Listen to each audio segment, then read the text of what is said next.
أعوذ بالله من الشيطان الرجيم. بسم الله الرحمن الرحيم. الحمد لله رب العالمين. نحمد الله ونستعينه ونصلي على حبيبه المصطفى وآله وأصحابه الشرفاء. أما بعد. വളരെ പവിത്രമായ സംഗമം മറ്റൊരു ഉദ്ദേശവുമില്ലാതെ അസ്റഫുൽ ഖൽഖ് റസൂലുള്ളാഹി സ്വല്ലല്ലാഹു അലൈഹി വസല്ലമയുടെ അവദാനങ്ങളും അനുസ്മരണവും ഒക്കെ തിടം വെച്ച് തുടുത്ത നമ്മുടെ ജീവിതത്തിലെ വലിയൊരു മുതൽക്കൂട്ടാവുവാൻ അള്ളാഹു അനുഗ്രഹിച്ചാൽ സഹായകമാവുന്ന സന്ദർഭങ്ങളാണ്, വേളകളാണ്. അള്ളാഹു കബൂൽ ചെയ്യട്ടെ. 1500ാമത്തെ ജന്മദിനമാണ് നാം ആഘോഷിക്കുന്നത് എന്ന് പറയുന്ന ഒരു പ്രസ്താവനയിൽ തന്നെയുണ്ട് നബി സല്ലല്ലാഹു അലൈഹി വസല്ലമയുടെ മഹത്വം. ചരിത്രപരമായ ഒരു കൃത്യത, പുണ്യനബിയെ വിലയിരുത്തിയ വ്യത്യസ്ത തുറകളിൽ നിന്നുള്ള സാമൂഹിക മാപിനികളും നിരീക്ഷണങ്ങളും ഒക്കെ അടിസ്ഥാനത്തിൽ വിലയിരുത്തിയ ലോകത്തെ ആധികാരികമായ പഠനങ്ങളൊക്കെ പറയുന്ന 2-3 സംഗതികൾ. അതിലൊന്നാണ് ഈ ഹിസ്റ്റോറിസിറ്റി എന്ന് പറയുന്നത്. ഇങ്ങനെ മറ്റാരെക്കുറിച്ചും പറയാൻ കഴിയില്ല. ഞാനതിന്റെ സങ്കീർണമായ ഭാഗത്തേക്ക് പോവുകയല്ല. എങ്കിലും ഒരു നിമിഷം നമുക്ക് ചിന്തിക്കുമ്പോൾ അത്ഭുതം തോന്നുന്ന ഒരു ഘടകം, ചരിത്രപരമായ ഈ പിൻബലം, കൃത്യത, സുതാര്യത, സത്യത, അതൊക്കെ പ്രവാചകന് മാത്രം അവകാശപ്പെടാൻ കഴിയുന്നതാണ്. 150-200 കൊല്ലം മുമ്പ് അല്ലെങ്കിൽ 100 കൊല്ലം മുമ്പ് ജീവിച്ച് മരണപ്പെട്ടു പോയ സാമൂഹിക പ്രസ്ഥാനങ്ങളുടെ നേതാക്കന്മാരെ കുറിച്ച് അങ്ങനെ പറയാൻ കഴിയുമോ? ഇപ്പൊ 2024 റബീഉൽ അവ്വൽ 12, 2024 സെപ്റ്റംബർ 16 ഒരു ഉദാഹരണം. കഴിഞ്ഞ കൊല്ലത്തെ നബിദിനമാണ് ഞാൻ ഓർക്കുന്നത്. പുണ്യനബി ജനിച്ചിട്ട് അന്നത്തേക്ക് 5,31,195 ദിവസമായിരുന്നു. 5,31,195 ദിവസമായിരുന്നു കഴിഞ്ഞ റബീഉൽ അവ്വൽ 12 പ്രവാചകൻ പിറന്നിട്ട്. ക്രിസ്തബ്ദം 570 മെയ് മാസം 5-ാം തീയതി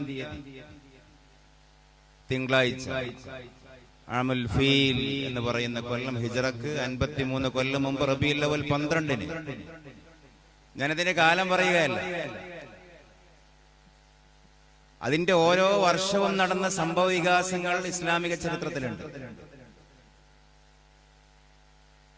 നാം ആദരിക്കുന്ന മറ്റു നേതാക്കന്മാരെ കുറിച്ച് ആലോചിച്ച് നോക്കൂ. ഗാന്ധിജി, കാൾ മാർക്സ്, നമ്മുടെ കാലത്ത് തന്നെ ജീവിച്ചു പോയ ഒരുപാട് ആളുകൾ. അവരുടെയൊക്കെ ഐഡിയോളജി അവരുടെ ഫോളോവേഴ്സ് പറയുന്നല്ലാതെ ജനിച്ച ദിവസം, അന്നത്തെ കാലാവസ്ഥ, ഭാവം, പിന്നീട് ഓരോ മാസവും നടക്കുന്നത്, വർഷവും നടക്കുന്നത്, അതൊക്കെ ആരോർത്തു വെക്കാൻ. പക്ഷെ ഇത് ഒരു മാസവും കൊല്ലവും നടന്നതല്ല, ദൈനംദിന ഡേ ടു ഡേ ലൈഫ് രേഖപ്പെടുത്തപ്പെട്ടു. അതുകൊണ്ടാണ് 5,31,195 ദിവസം എന്ന് പറയുന്നത്. സെപ്റ്റംബർ 16 2024 റബീഉൽ അവ്വൽ 12. കണ്ണുകൊണ്ട് രൂപം കണ്ടവരാരുമില്ല ഇന്ന് ജീവിച്ചിരിക്കുന്നവരിൽ, കാതുകൊണ്ട് ശബ്ദം കേട്ടവരില്ല. ഒരു കാരിക്കേച്ചർ ഇസ്ലാം സമ്മതിക്കുന്നില്ല. ഒരു പ്രതിമയോ കാർട്ടൂണോ ഇസ്ലാം സമ്മതിക്കുന്നില്ല. അള്ളാഹുവിന്റെ ഒരു ഹിക്മത്ത് നോക്ക്. അള്ളാഹുവിന്റെ ഒരു ചിത്രം എന്നുള്ളത് നമുക്ക് മനസ്സുകൊണ്ട് പോലും ചിത്രീകരിക്കാൻ കഴിയാത്ത വിധം നിഗൂഢമാണ്, അല്ലെങ്കിൽ അത് അചുംബിതമാണ് എന്നുള്ള പദമായിരിക്കും മലയാളത്തിൽ ഒന്നുകൂടി കൃത്യം.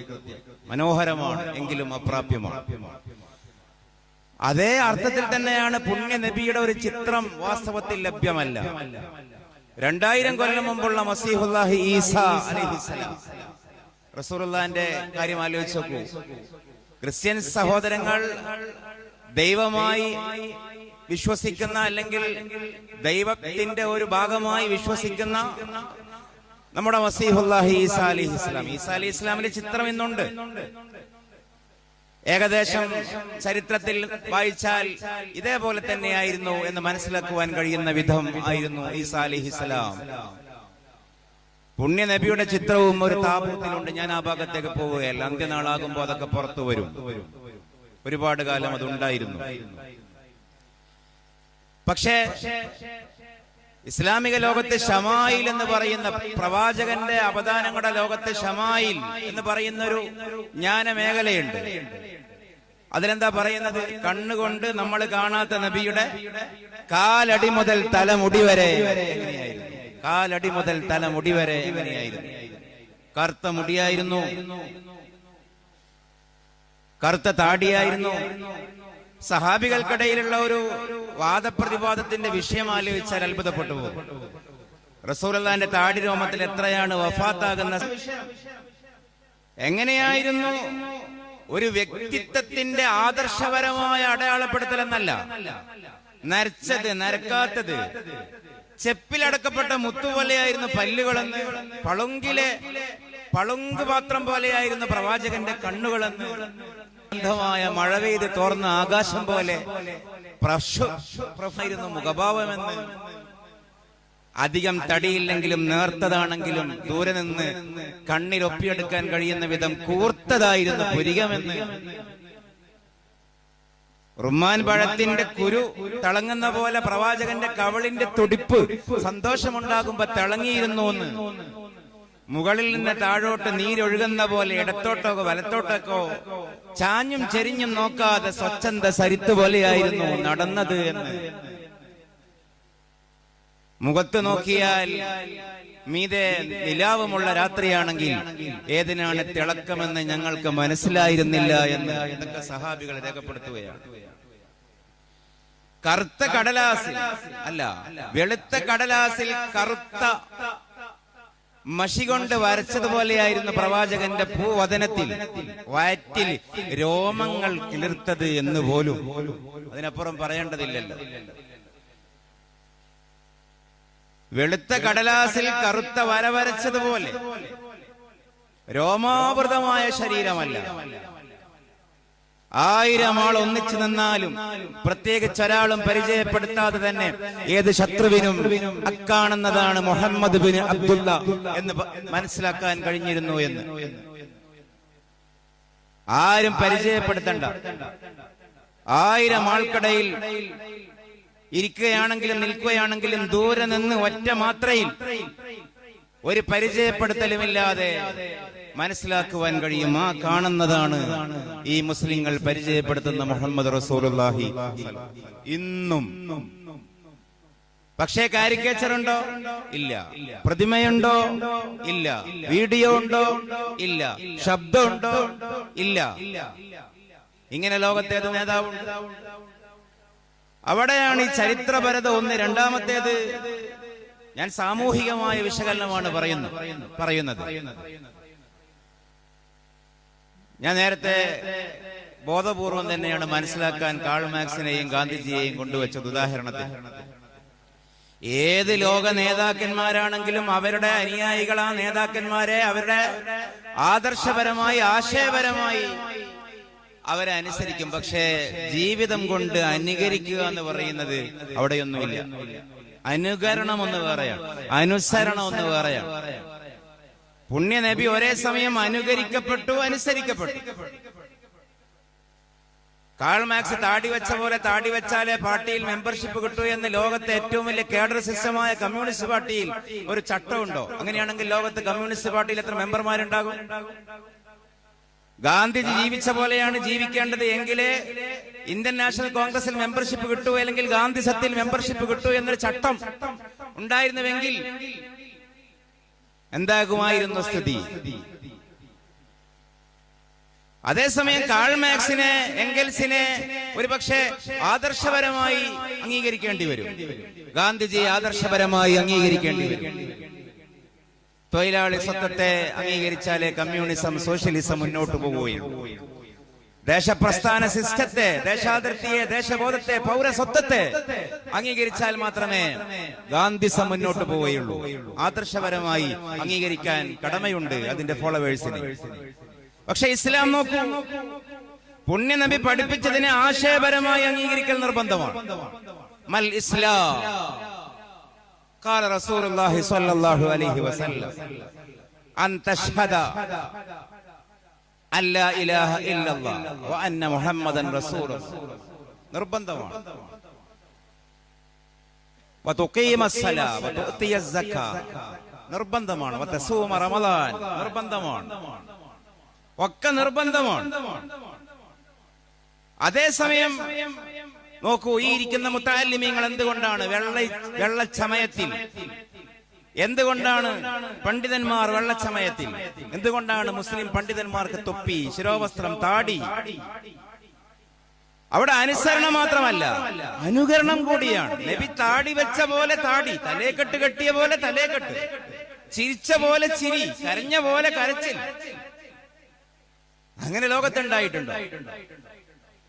വീട്ടിൽ നിന്ന് പള്ളിയിലേക്ക് സഞ്ചരിക്കുമ്പോ എത്ര പാദപതനങ്ങളാണ്, കാൽവെപ്പുകളാണ് പുണ്യ നബിക്കുണ്ടായിരുന്നത് എന്ന എണ്ണം വെച്ചിട്ട് സഹാബികൾ എണ്ണം വെച്ച് അവരും അതിനോടൊപ്പം എത്താൻ ശ്രമിച്ചു.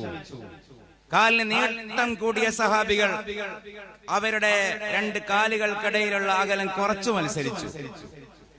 നീളം കുറഞ്ഞ സഹാബികൾ കൂടുതൽ കൂടുതൽ ചാടി ചാടി നടന്നു.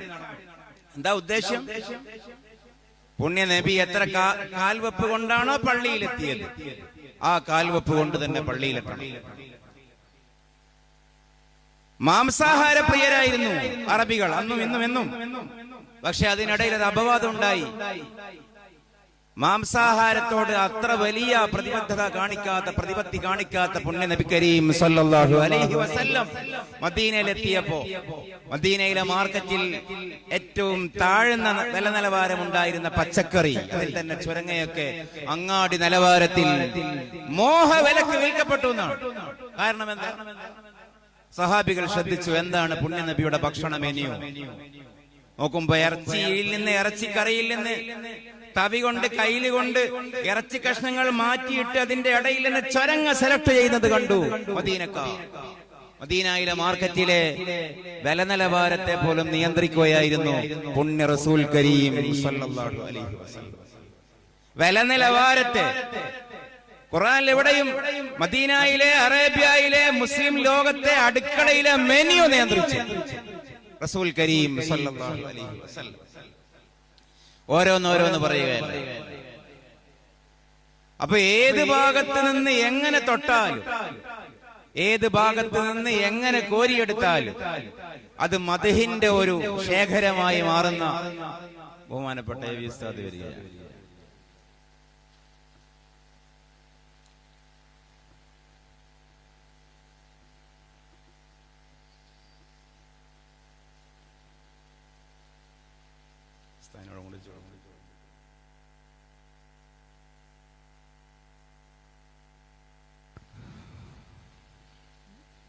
ബഹുമാനപ്പെട്ട ഉസ്താദിന് അല്ലാഹു ദീർഘായുസ്സും ആഫിയത്തും പ്രദാനം ചെയ്യുമാറാകട്ടെ. അല്ലാഹു അക്ബർ വലില്ലാഹിൽ ഹംദ്.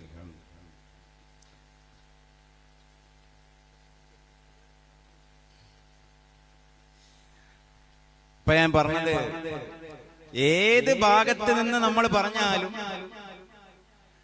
നവരത്ന ശോഭ എന്നൊക്കെ പറയാറുണ്ട്. ഈ സ്ഫടികക്കല്ലിന്റെ പ്രത്യേകത മേശപ്പുറത്തൊക്കെ വലിയ വലിയ ആളുകൾ കാഴ്ചക്ക് വെക്കും. അതിന്റെ പ്രത്യേകത ഓരോ ഭാഗത്ത് ലൈറ്റ് അടിക്കുമ്പോഴും ആ സ്ഫടികക്കട്ടക്ക് ഓരോ മുഖത്തും ഓരോരോ നിറമായിരിക്കും എന്നുള്ളതാണ്. അതിനാണ് നവരത്ന ശോഭ എന്നൊരു പ്രയോഗം ഉണ്ടായിരിക്കുന്നത്. ഒരേ കട്ടയാണ്, പക്ഷേ ഒരേ പ്രകാശവുമാണ് അടിക്കുന്നത്. ഓരോരോ ഭാഗത്തും ഓരോരോ മുഖത്തും ഓരോരോ കളറുകൾ. അതേപോലെയാണ് വാസ്തവത്തിൽ മുഹമ്മദ് റസൂലുള്ളാഹി സ്വല്ലല്ലാഹു അലൈഹി വസല്ലം. നമ്മൾ ഏത് ഭാഗമാണോ, ഏത് ആസ്പെക്ട് ആണോ പ്രവാചകന്റെ ജീവിതത്തിൽ നിന്ന് നാം പരിശോധിക്കുന്നത്, ആ ഭാഗത്ത് മാനവരിൽ മഹോന്നതൻ എന്ന് മനസ്സിലാക്കുവാൻ കഴിയും. നോക്കൂ, നാം ഇന്ന് ജീവിക്കുന്ന സമൂഹത്തിലെ ചില വൈരുദ്ധ്യങ്ങളെ കുറിച്ച് ആലോചിച്ചിട്ട് പ്രവാചകൻ ആരായിരുന്നു എന്നൊന്ന് താരതമ്യം ചെയ്യാൻ ശ്രമിച്ചു നോക്കിയാൽ അത് മനസ്സിലാക്കുവാൻ പറ്റും. ഇന്നും ഇന്നലെയും ഈ ആഴ്ചകളും നമ്മുടെ മീഡിയ ഏറ്റവും കൂടുതൽ ചർച്ച ചെയ്യുന്ന വിഷയം എന്താ? ഞാനിതിന്റെ രാഷ്ട്രീയത്തിലേക്ക് പോവുകയല്ല. സ്ത്രീ പീഡനവുമായി ബന്ധപ്പെട്ട സദാചാര വിരുദ്ധമായ രാഷ്ട്രീയമാണ് വലിയ ചർച്ച. ശരിയാവാം, തെറ്റാവാം, അത് നമ്മുടെ വിഷയമല്ല. പക്ഷേ നമുക്ക് ആലോചിക്കാമല്ലോ, സമൂഹം എത്ര വലിയ വൈരുദ്ധ്യമാണ് മുന്നോട്ട് വെക്കുന്നത്. ആധുനികത എന്ന് പറയുന്ന കൊട്ടിഘോഷിക്കപ്പെടുന്ന ഈ പുതിയ ജീവിത സിസ്റ്റങ്ങൾ എത്ര വലിയ വൈരുദ്ധ്യമാണ്. ഇറങ്ങുന്ന എല്ലാ സിനിമയിലും ഈ പറയുന്ന പുതിയ തരം ലൈംഗികതയാണ് പ്രമേയം. പരസ്ത്രീ ബന്ധമാണ്, അവിഹിത വീഴ്ചകളാണ്, ഓരോന്നിനും ഓരോരോ ഭംഗിവാക്കുകളാണ്. പഴയകാലത്ത് നാം ഹറാമുകളുടെ പേരിൽ പരിചയപ്പെടുത്തിയ എല്ലാ ജീവിത രീതികളും, സ്വന്തം ഭാര്യക്കപ്പുറം വേറെ ഭാര്യ, സ്വന്തം ഭർത്താവിനപ്പുറം വേറെ ഒരു പങ്കാളി, താൽക്കാലികമായ ലൈംഗിക ജീവിതങ്ങൾ, പ്രണയങ്ങൾ, വേലിചാട്ടങ്ങൾ, ഇത്തരം സദാചാര വിരുദ്ധങ്ങളായ സകല ജീവിത രീതിയെയും ഇന്ന് പ്രത്യയശാസ്ത്രവൽക്കരിച്ച് മനോഹരങ്ങളായിട്ട് പേരുകളാണ്, മനോഹരമായ പദങ്ങളാണ്. ആരുടെ കൂടെയാണ് നിനക്ക് ജീവിക്കാൻ, വ്യഭിചരിക്കാൻ, കടപ്പറ പങ്കിടാൻ തോന്നുന്നത് എന്നതിന് അതിമനോഹരമായി ഒരു ഇംഗ്ലീഷ് വാക്കിൽ കോർത്തെടുക്കാൻ പറ്റും. ആരോടാണടാ, ആരോടാണടി നിനക്ക് ക്രഷ്, മറ്റൊരു പദമാണ്. ഇത് മനോഹരമായ ഒരു വാക്കാണ്. CRUSH, ആരോടാണ് നിനക്ക് ക്രഷ്. ബാധ്യതയൊന്നുമില്ലാത്ത ലൈംഗിക ജീവിതം, ലിവിംഗ് ടുഗദർ, ഡേറ്റിംഗ്, 2-3 ദിവസത്തേക്കുള്ള അല്ലെ കുറച്ച് ഒരു ഷോർട്ട് ടൈം പീരീഡിലേക്കുള്ള ആഗ്രഹം തീർക്കൽ.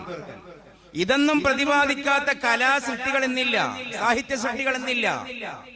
ഇത്തരം കലാസൃഷ്ടികൾക്കും സാഹിത്യ സൃഷ്ടികൾക്കും സിനിമകൾക്കുമാണ് നാം റവന്യൂ വരുമാനം കൊടുത്ത് പോറ്റിപ്പുലർത്തുന്ന ഭരണകൂടം പോലും അവാർഡുകൾ കൊടുക്കുന്നത്. അവർക്കാണ് സ്വീകരണം നൽകപ്പെടുന്നത്.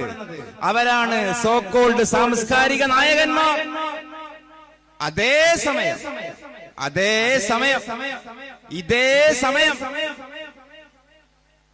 ഏതിന്റെ പേരിലാണോ അവാർഡ്, ഏതിന്റെ പേരിലാണോ പുരസ്കാരം, ഏതിന്റെ പേരിലാണോ അംഗീകാരം, അത് പ്രായോഗിക ജീവിതത്തിൽ പുലർത്തിയാലോ പോക്സോ, സദാചാര വിരുദ്ധത, തടങ്കൽ ശിക്ഷ, ഫൈൻ, പ്രകടനം, പന്തം കൊളുത്തി ജാഥ, എന്തൊക്കെയാണ്.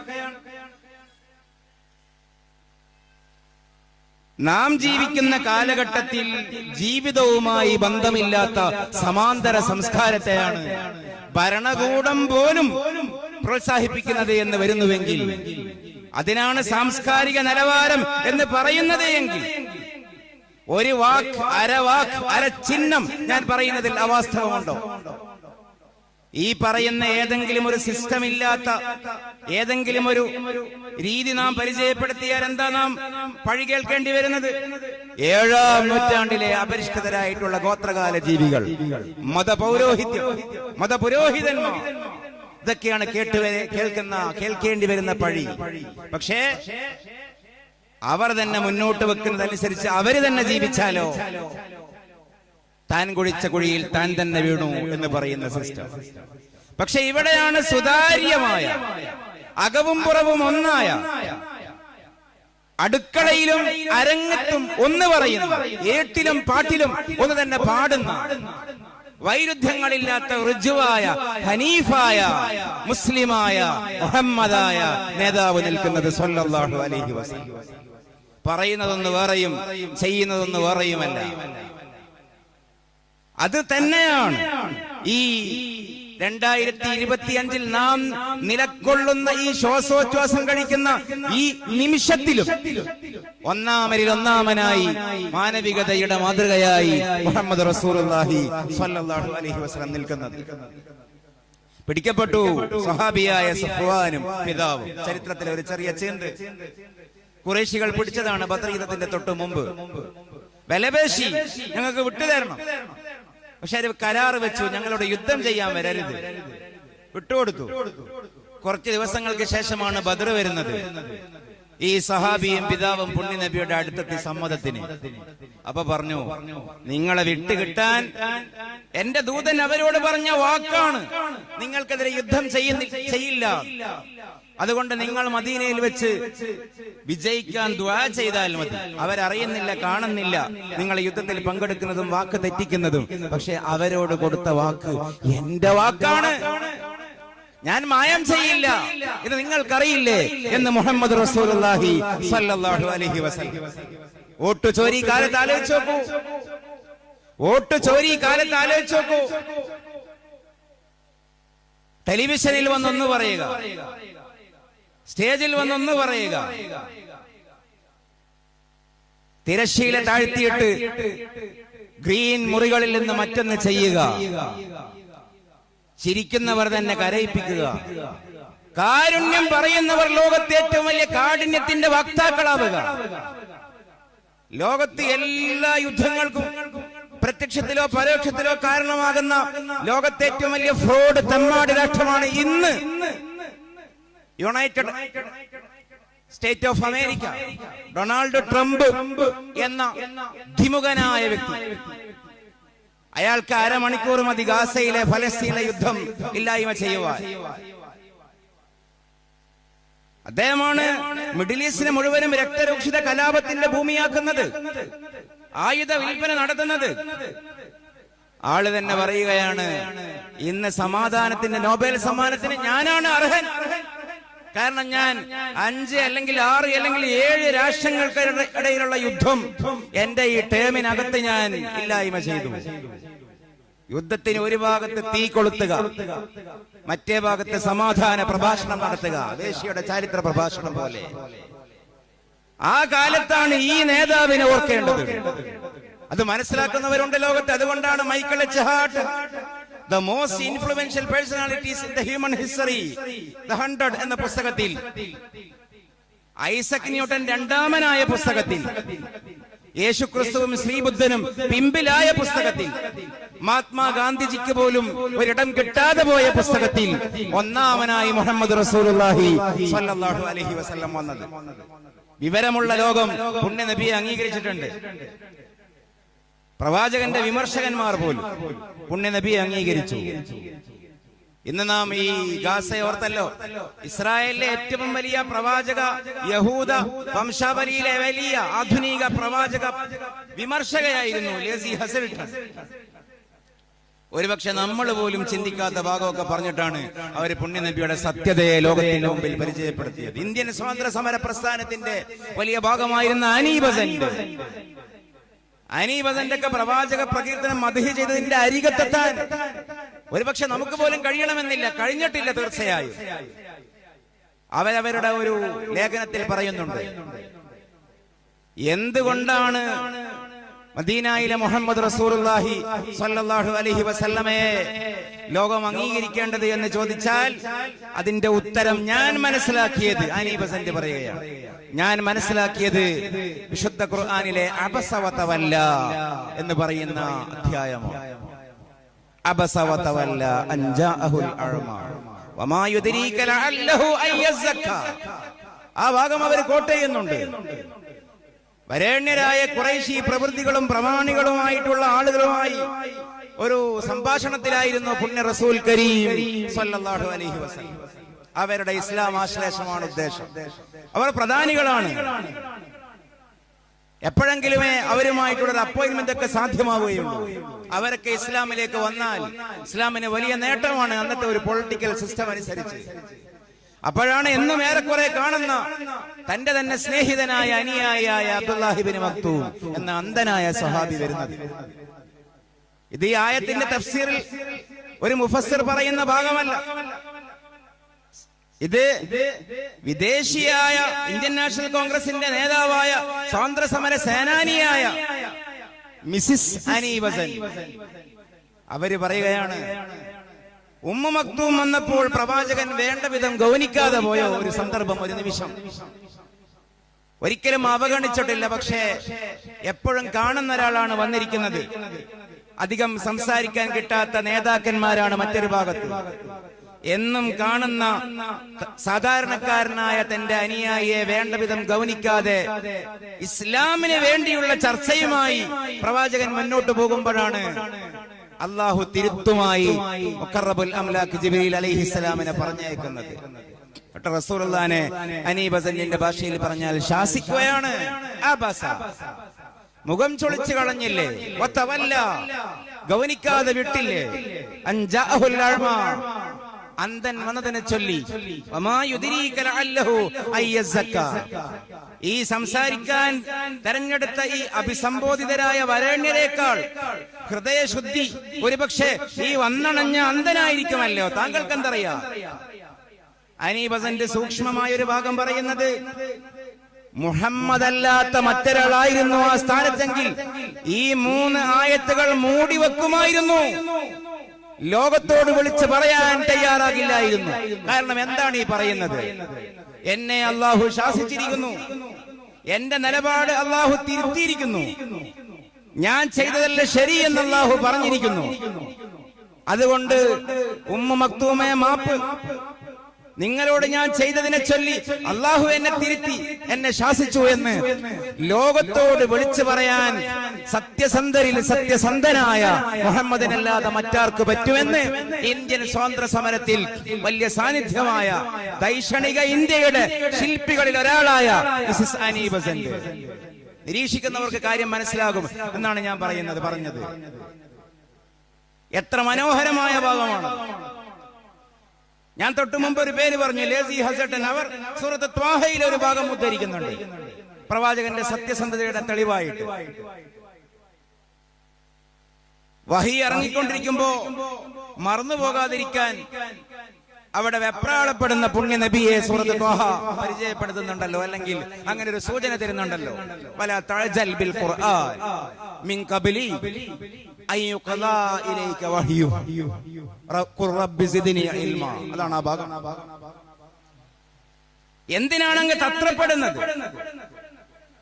ജിബ്രീൽ ഓതിത്തരുന്ന വാക്കുകൾ കേട്ട് മനഃപ്പാഠമാക്കാൻ എന്തിനാണ് ധൃതി കൂട്ടുന്നത്? വലാ തഅജൽ ബിൽ ഖുർആൻ. നബി അങ്ങ് തത്രപ്പെടേണ്ടതില്ല, ധൃതി കാണിക്കേണ്ടതില്ല. അവധാനത പുലർത്തിയാലും മിൻ ഖബ്ലി അയ്യുഖലാ ഇലൈക വഹ്യു, അങ്ങയിലേക്ക് തന്നെയല്ലേ ഇത് മുഴുവനും ഇറങ്ങുന്നത്. അതാണ് അതിന്റെ സാരം. അങ്ങയോട് പറയാൻ തന്നെയല്ലേ ജിബ്രീൽ വരുന്നത്. പിന്നെ എന്തിനാണ് ഈ ധൃതി? അതുകൊണ്ട് ഖുർ റബ്ബി സിദ്നി ഇൽമാ, ഇതൊക്കെ മനസ്സിലാക്കുവാൻ മാത്രം വിശാലമായ അതിന് മാത്രം പാകപ്പെട്ട ഒരു വ്യക്തിയാക്കി എന്നെ മാറ്റിത്തരൂ എന്ന് ദുആ ചെയ്താൽ മതി. ലേസി ഹസട്ടൻ പറയുന്നു, ഈ ഭാഗവും പ്രവാചകനെ മൂടിവെക്കാമായിരുന്നു, നമ്മളെപ്പോലുള്ള ഒരാളായിരുന്നു പ്രവാചകനെങ്കിൽ. കാരണം അള്ളാഹുവിങ്കിൽ നിന്ന് അവതീർണമാകുന്ന വചനങ്ങൾ ഏറ്റെടുക്കുവാനും മനഃപ്പാഠമാക്കുവാനും ഓർത്തുവെക്കുവാനും പകർന്നു കൊടുക്കുവാനും താൻ അധ്വാനിക്കുന്നുണ്ട്, ശ്രമകരമായ ദൗത്യമായി ഏറ്റെടുക്കുകയാണ് എന്ന് പറയുന്ന തന്റെ തന്നെ കഴിവുകേടിനെ, അവരെ ഭാഷ ഉപയോഗിക്കുക, തന്റെ തന്നെ കഴിവുകേടിനെ ലോകത്തോട് പറയുമ്പോൾ അങ്ങനെയല്ല ചെയ്യേണ്ടത് എന്ന് തിരുത്തി ഈ ഖുർആനിൽ തന്നെയുണ്ട് എന്ന് ലോകത്തോട് പറയുമ്പോൾ അത് എത്ര വലിയൊരു സത്യസന്ധതയാണ്, എത്ര വലിയ സത്യസന്ധതയാണ്. വാസ്തവത്തിൽ അള്ളാഹുവിന്റെ റസൂലിനെ കുറിച്ച് നമ്മളാണ് ഇനിയും കൂടുതൽ പഠിക്കേണ്ടത് എന്ന് തോന്നും അവരൊക്കെ പറയുന്നത് കേട്ടാൽ. ഖുർആൻ ശരിയാണ് എന്ന് നാം ഒരു ഖുർആനിക് വില്ലേജിൽ കൂടിയാണല്ലോ. ഇതേ വ്യക്തി പറയുന്നതിന്റെ തെളിവ് ഈ പ്രവാചകനെ പിടിച്ചുകൊണ്ടാണ്. സന്തോഷമുണ്ടാകുമ്പോ ഒരുപക്ഷെ ഇറങ്ങുന്ന ആയത്തിൽ ദുഃഖമായിരിക്കും പ്രമേയം, ദുഃഖിക്കുന്ന സമയത്ത് ഇറങ്ങുന്ന ഖുർആനിൽ സന്തോഷമായിരിക്കും പ്രമേയം. എങ്ങനെയാണ് ഒരു സന്തോഷമുള്ള വ്യക്തിക്ക് ദുഃഖം പറയാൻ കഴിയുക?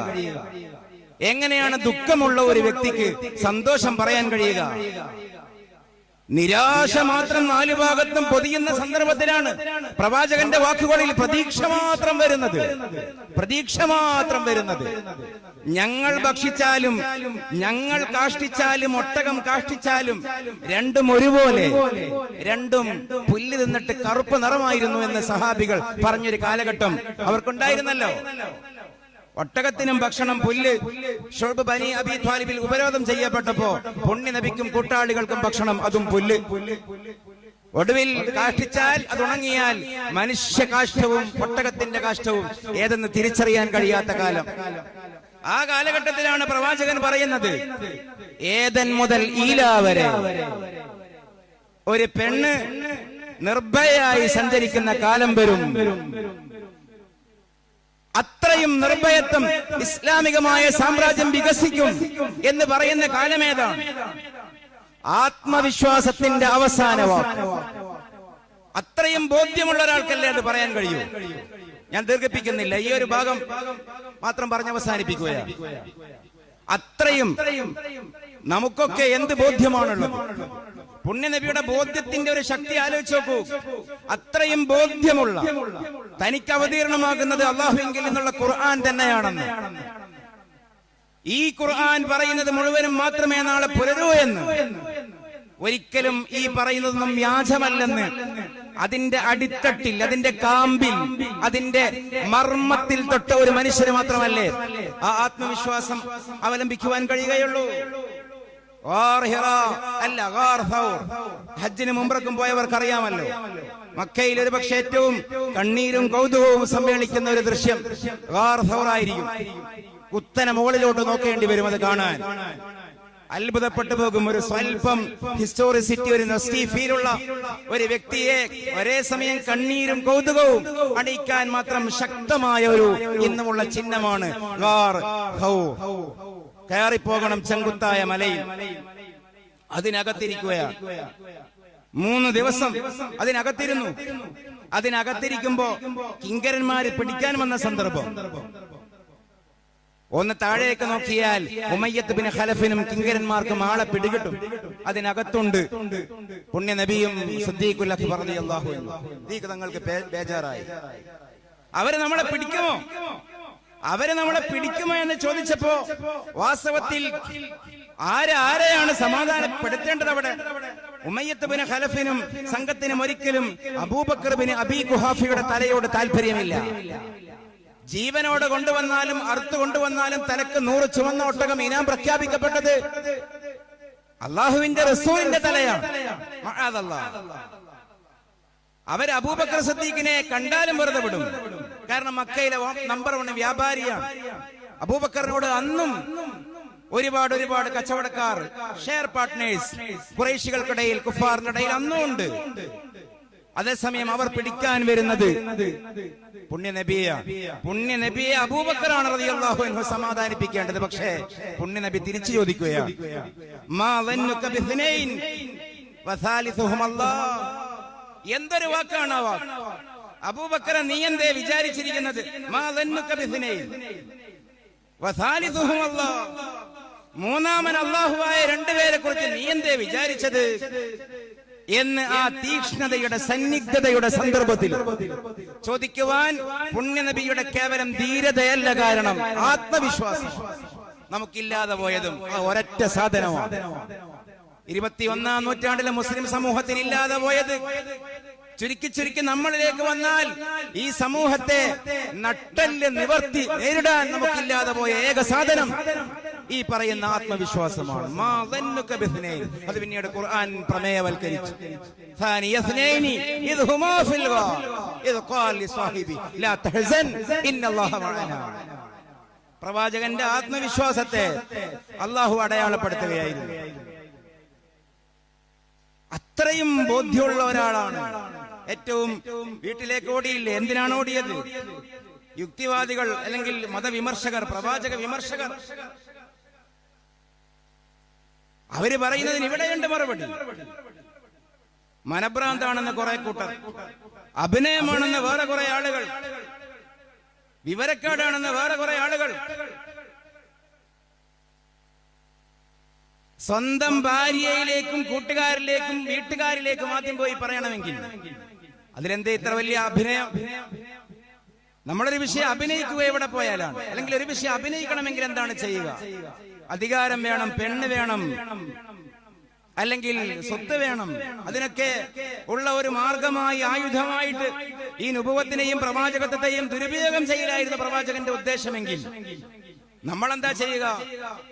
നമ്മളെക്കുറിച്ച് യാതൊരു പിടിപാടുമില്ലാത്ത ഏതെങ്കിലും വിദൂര നാട്ടിലേക്ക് പോകും. എന്നിട്ട് അവിടെ നമ്മള് ഒരു സ്വകാര്യ ജീവിതം ആരംഭിച്ച് പതിയെ നമ്മുടെ കരു അവിടെ ഇറക്കും. ആത്മീക ചികിത്സയായിട്ടോ, വ്യാജ സിദ്ധനായിട്ടോ, വ്യാജ ഡോക്ടറായിട്ടോ ഒക്കെ വിലസാൻ ശ്രമിക്കും. നമ്മളെ കുറിച്ച് അറിയാത്ത നാട്ടിലെ നമ്മുടെ ഈ പരിപ്പ് അല്ലെങ്കിൽ ആ പരിപ്പ് വേവൂ. പക്ഷേ പ്രവാചകൻ ആദ്യമായിട്ട് ഈ സത്യം പറയുന്നത് തന്റെ എല്ലാമായ പത്നിയോടാണ്. വീട്ടിലെ പത്നി സമ്മതിച്ചാൽ അത് ലോകത്തെ ഏറ്റവും വലിയ അംഗീകാരമാണ്. നാട്ടിലെയും റോട്ടിലെയും ഹീറോകൾ എത്രയോ വീട്ടിൽ സീറോയാണ്. കേട്ടപാടെ ഖദീജ പറഞ്ഞില്ലേ, അല്ലാഹു അങ്ങയെ കൈയൊഴിയില്ല.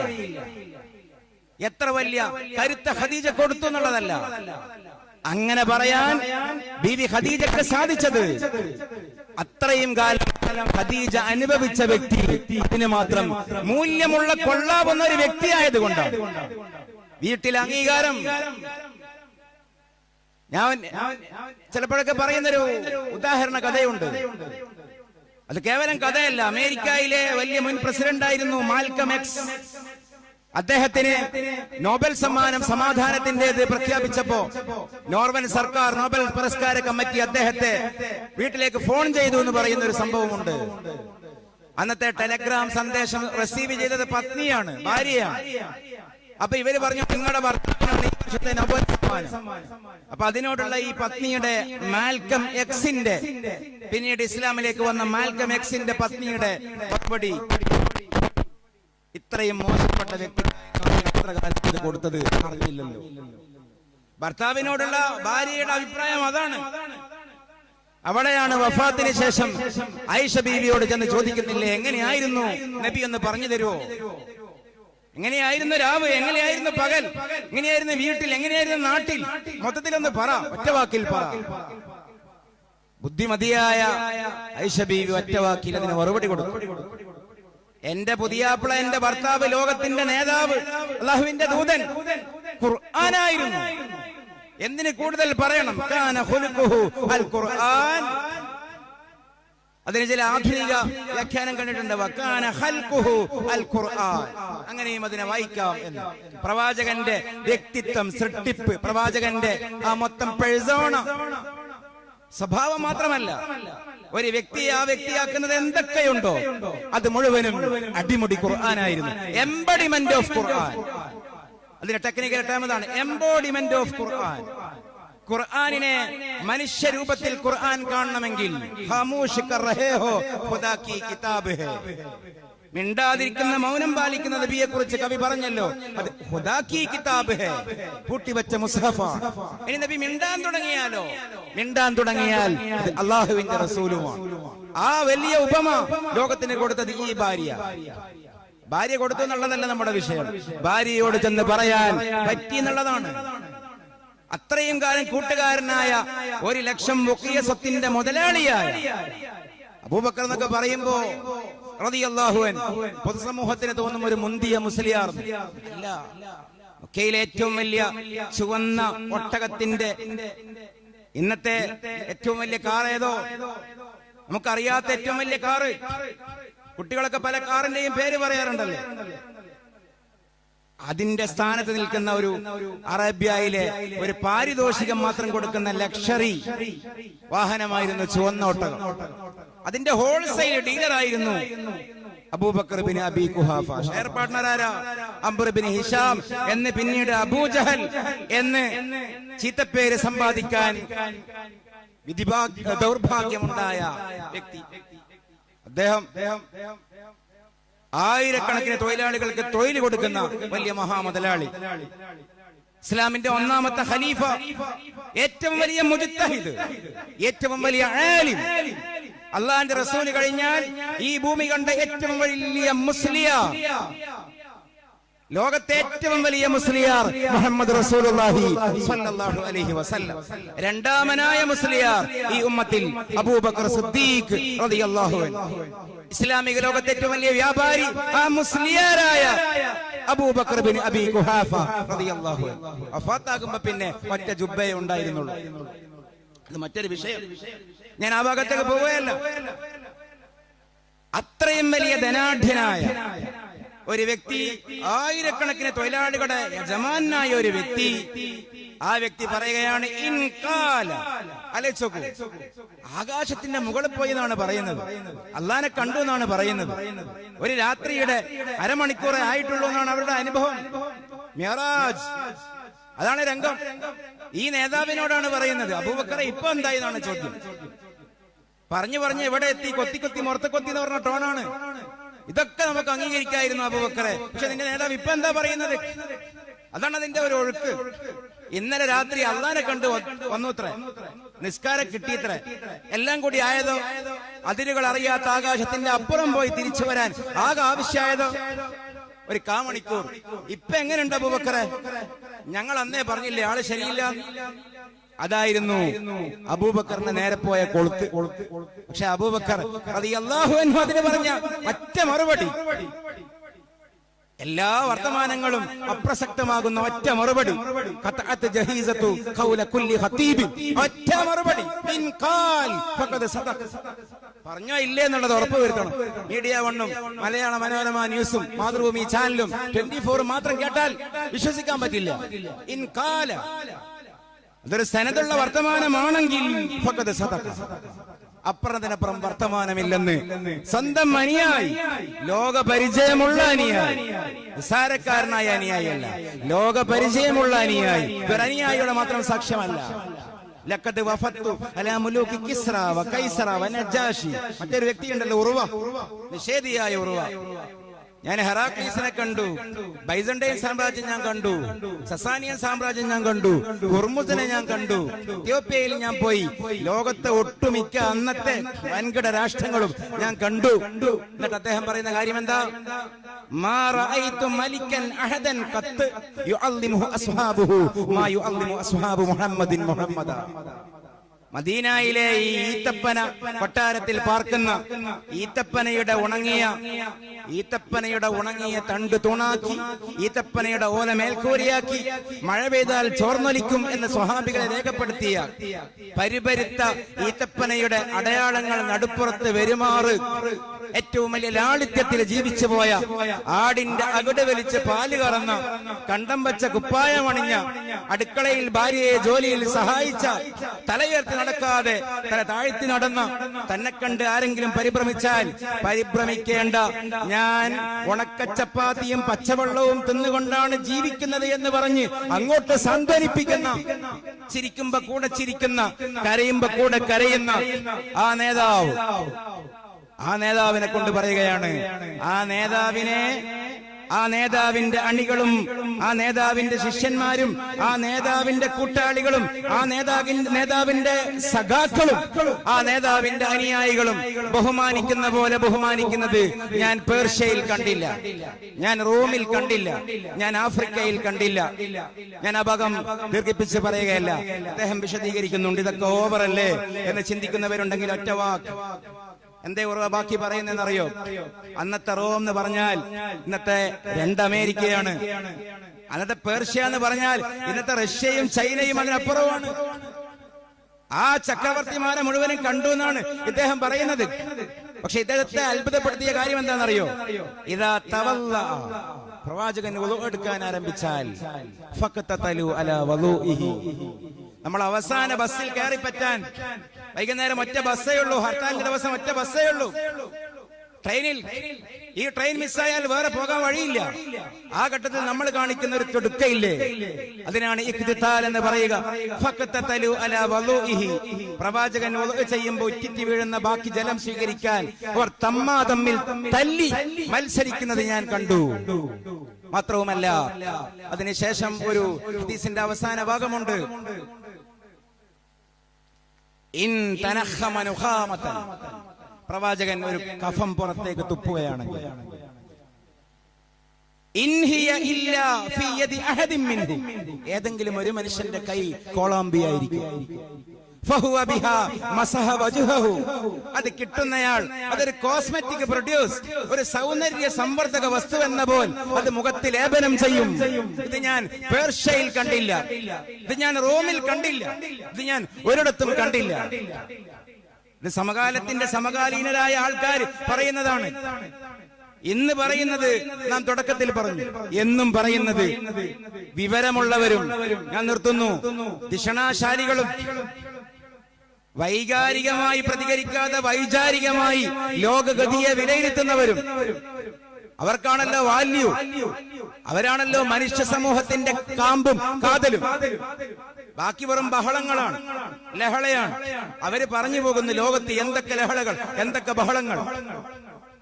അങ്ങനെ പുഴുവിനെ പോലെ ജീവിച്ച് പുഴുവിനെ പോലെ മരണപ്പെട്ടു പോകുന്ന ആൾക്കാരെ നാം ഈ ചർച്ചാ പരിസരത്ത് ആലോചിക്കുക പോലും ചെയ്യുന്നില്ല. നമ്മൾ അവരെ പരിഗണിക്കേണ്ടതുമില്ല. അതേസമയം ഇസ്ലാമിലേക്ക് വരാത്തവരിൽ തന്നെയുള്ള ഈ വലിയ വിഭാഗം, അത് കേരളത്തിലുണ്ടായിട്ടുണ്ട്, ലോകത്തെവിടെയുണ്ടായി. കവികളിലുണ്ടായി, ചിന്തകന്മാരിലുണ്ടായി, രാഷ്ട്രീയക്കാരിലുണ്ടായി. പറഞ്ഞ് മലയാളത്തിന്റെ ഒരു മഹാകവിയുടെ വാക്കോടെ ഞാൻ അവസാനിപ്പിക്കട്ടെ. നമ്മളൊക്കെ വിശ്വാസമില്ലെങ്കിലും പുരുഷാകൃതി പൂണ്ട ദൈവമോ നരദിവ്യാകൃതി പൂണ്ട ധർമ്മമോ കരുണവാൻ നബി മുത്തുരത്നമോ ശ്രീനാരായണ ഗുരു. അദ്ദേഹം അന്തിച്ചു പോകുന്നു, അസ്തപ്രജ്ഞനാകുന്നു, മറുപടി പറയാൻ കഴിയുന്നില്ല. നബി എന്ന മഹാകടലിന്റെ അലതല്ലെന്ന തിരമാലകൾക്ക് മുമ്പിൽ അന്തിച്ച് നിന്നുപോയ ശ്രീനാരായണൻ ഒടുവിൽ ചോദിക്കുന്നു, പുരുഷാകൃതി പൂണ്ട ദൈവമോ സാക്ഷാൽ ദൈവം തമ്പുരാൻ ഒരാണായി അവതരിച്ചതാണോ ഈ മുഹമ്മദ് സല്ലല്ലാഹു അലൈഹി വസല്ലം? ഇനി അതല്ല, നരദിവ്യാകൃതി പൂണ്ട ധർമ്മമോ? ഇനി ഒരു മനുഷ്യൻ ദൈവാവതാരമായിട്ട് ധർമ്മമായി പുലർന്നതോ ഈ വ്യക്തിത്വം? സംശയമാണ്. രണ്ടാലൊന്നാണ്. അതേപോലെ കരുണാവാൻ നബി മുത്തുരത്നമോ? എത്രയെത്രയോ ഹാ കണ്ടതിൽ ഈശ്വരത്വം കൽപ്പിച്ച് നടന്നൊടുക്കും. നിരീശ്വരത്വത്തിൽ അടിഞ്ഞു വീണു നിരസ്ത വിശ്വാസ അറേബ്യക്ക. വള്ളത്തോൾ നാരായണ മേനോൻ ഇല്ലെങ്കിൽ മലയാള സാഹിത്യം ഉണ്ടോ? ചങ്ങമ്പുഴയും വള്ളത്തോളും കുമാരനാശാനും ഇല്ലെങ്കിൽ മലയാള സാഹിത്യമുണ്ടോ? വള്ളത്തോളിന്റെ ഏറ്റവും മനോഹരമായ കവിതയാണ് പാംസസ്നാനം. വള്ളത്തോളിന്റെ തൂലികയിൽ പിറന്ന ഏറ്റവും മനോഹരമായ സർഗസൃഷ്ടി ഏതെന്ന് ചോദിച്ചാൽ അത് പാംസസ്നാനമാണ്. ചരിത്രമുള്ള പാംസസ്നാനം, മാനവികതയുള്ള പാംസസ്നാനം. അതിൽ പ്രമേയവൽക്കരിക്കപ്പെട്ടത് മക്കത്തെ മുഹമ്മദാണ് സ്വല്ലല്ലാഹു അലൈഹി വസല്ലം. കണ്ടതിൽ ഈശ്വരത്വം.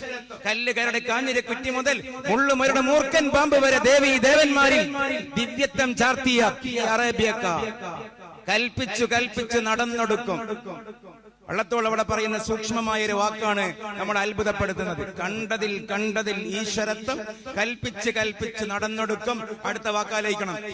നിരീശ്വരത്വത്തിൽ അടിഞ്ഞു വീണു നിരസ്ത വിശ്വാസ അറേബ്യക്കാർ.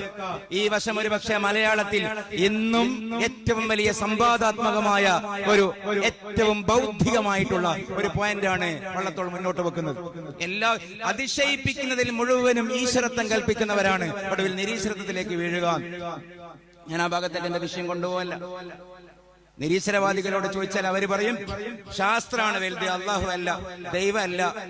കാരണം എന്താ? ശാസ്ത്രം അവിടെ എത്തി, ശാസ്ത്രം ഇവിടെ എത്തി. ശാസ്ത്രം കൊണ്ടല്ലേ. ഇവിടെ 2 ദിവസം മുമ്പ് സിനിമാ നടൻ മമ്മൂട്ടിയുടെ രോഗം മാറി എന്ന് പറഞ്ഞപ്പോ സോഷ്യൽ മീഡിയയിൽ ദൈവത്തിന് സ്തുതി എന്ന് ശ്രീകുമാർ പോസ്റ്റ് ഇട്ടപ്പോ ഞാൻ ആ ഭാഗത്തേക്ക് പോകുന്നില്ല. ഉദാഹരണം, അദ്ദേഹത്തെ പോലും തെറിവിളിച്ചുകൊണ്ട് പറയുകയാണ്, ഇത് ദൈവം ശാസ്ത്രമല്ലേ? ഇതിനെയാണ് വള്ളത്തോൾ പരിഹസിക്കുന്നത്. എന്താണോ അത്ഭുതം കാണിച്ചു തരുന്നത്, എന്താണോ അത്ഭുതമുണ്ടാക്കി തരുന്നത്, അതിൽ ദിവ്യത്വം ചാർത്തി ഒടുവിൽ അതിനേക്കാൾ വലിയ അത്ഭുതം കാണുമ്പോ ഇത് വള്ളത്തോളിന്റെ ബുദ്ധിയല്ല, ഇത് സഹസ്രാബ്ദങ്ങൾക്ക് മുമ്പ് ഖലീലുല്ലാഹി ഇബ്രാഹിം അലൈഹിസ്സലാം ലോകത്തോട് പറഞ്ഞ ഒരു യുക്തിന്യായമാണ്. നക്ഷത്രം കാണുമ്പോ അതിന് എന്റെ റബ്ബാണെന്ന് പറഞ്ഞു. അസ്തമിച്ചപ്പോ ഇതിനെ റബ്ബാക്കാൻ കൊള്ളില്ലല്ലോ, നാടകീയമായി അവതരിപ്പിച്ചു. ആദ്യം ചന്ദ്രനെ, പിന്നെ സൂര്യനെ, നക്ഷത്രങ്ങളെ മുഴുവനും. എല്ലാ അസ്തമിക്കുന്നതിൽ നിന്നും അതിന്റെയൊക്കെ ദിവ്യത്വം, അതിന്റെ അനർത്ഥം സമൂഹത്തെ ബോധ്യപ്പെടുത്തിയിട്ട് ഏകനായ ഇലാഹിലേക്ക് ഖലീലുല്ലാഹി ഇബ്രാഹിം അലൈഹിസ്സലാം നയിച്ചതിന്റെ ഏറ്റവും ചെറിയ സൂക്ഷ്മമായ ഒരു വശം ഓർത്തപ്പോ പറഞ്ഞു എന്നേ ഉള്ളൂ. നിരീശ്വരത്വത്തിൽ അടിഞ്ഞു വീണു നിരസ്ത വിശ്വാസ അറേബ്യ. അപ്പൊ അവരോടെന്തേ ഈ നബി പറഞ്ഞത്? അവരോട് നബി പറഞ്ഞു, നിങ്ങൾ കൂപ്പും കല്ലല്ല, മരമല്ല, അല്ലാഹു സർവാധിശക്തനേകൻ. ഈ കല്ലും മരമൊന്നുമല്ല, അള്ളാഹുവിനെയാണ് ആരാധിക്കേണ്ടത്, അള്ളാഹുവിനെയാണ് വന്ദിക്കേണ്ടത്. അവനാണ് ഏകനായ ഇലാഹ്.